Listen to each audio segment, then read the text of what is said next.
Hollywood অভিনেতা হৃতিক রোশনের বোন সুনায়না রোশন একসময় মাদকাসক্ত ছিলেন। তার রোশন পরিবারের বাইরে অনেকেই জানতেন। পরিবারের সদস্যরা তখন চরম উদ্বেগে দিন কাটাতেন। যদিও কঠিন সেই সময় পার করে জীবনে ফিরেছেন তিনি। ভিডিওটি না টেনে সম্পূর্ণ ভিডিওটি দেখুন। আর আমার চ্যানেলে আপনি যদি নতুন হয়ে থাকেন তাহলে চ্যানেলটি সাবস্ক্রাইব করে সাথে। সম্প্রতি এক সাক্ষাৎকারে মদ্যপানে আসক্তি, শারীরিক মানসিক সংকট এবং সেখান থেকে মুক্তির অভিজ্ঞতা তুলে ধরেছেন সুনায়না। জানিয়েছেন তিনি ক্যান্সার ও টিবির মতো রোগেও আক্রান্ত ছিলেন।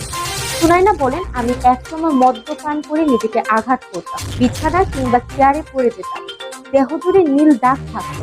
মদের প্রভাব কমে গেলে ভেতরে ভয় ও অস্থিরতা কাজ করত, তাই আরো বেশি পান করতাম। এমনকি নিজেকে ঘৃণা করা শুরু করত। পেশার কারণে তিনি ঘন্টার পর ঘন্টা নিজেকে বাথরুমে আটকে রাখতেন বলেও জানান। পরে পরিবারের সহায়তায় বিদেশে একটি নেশামুক্তি কেন্দ্রে ভর্তি হন।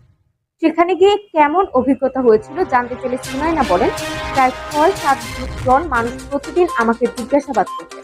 আমি সেখানে 28 দিন ঘুমাতে পারিনি। তারা আমাকে মনোজগতের গভীরে ঢুকে সবকিছু বের করে আনতে চাইতেন। 6-7 ঘন্টা একটানা প্রশ্ন করার পর আমি ক্লান্ত হয়ে পড়তাম। তবে এই নেশামুক্তি কেন্দ্রটি আমার জীবনের বড় পরিবর্তন এনেছে।